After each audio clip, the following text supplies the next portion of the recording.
তোর দেখা দেখে আমিও রিচার্জের দাম বাড়ালাম আর এখন ভুগতে হচ্ছে। লোভে পাপ, পাপে মৃত্যু।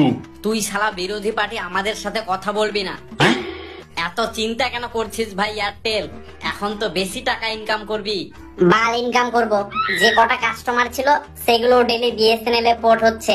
ঠিকই বললি, আমার তো আরো বেশি। ডেলি 3-4 লাখ কাস্টমার আমাকে ছেড়ে চলে যাচ্ছে বিএসএনএল এ। ভালোই যাচ্ছে, শালা তোরই তো লোভ সামলাচ্ছিল না। চিন্তা করিস না ভাই, দুদিনও টিকবে না, আবার আমাদের কাছেই ফিরে আসবে। বাবু অনেকক্ষণ ধরে তোমাদের ভাষণ শুনছি, একটু লিমিটে থাকো। অত অহংকার ভালো না, বুঝলে? অহংকার পতনের মূল কারণ। মানে দাঁড়াও দেখাচ্ছি। ও দাদা, কোথায় যাচ্ছ? আরে জিও থেকে বিএসএনএল এ পোর্ট করতে যাচ্ছি।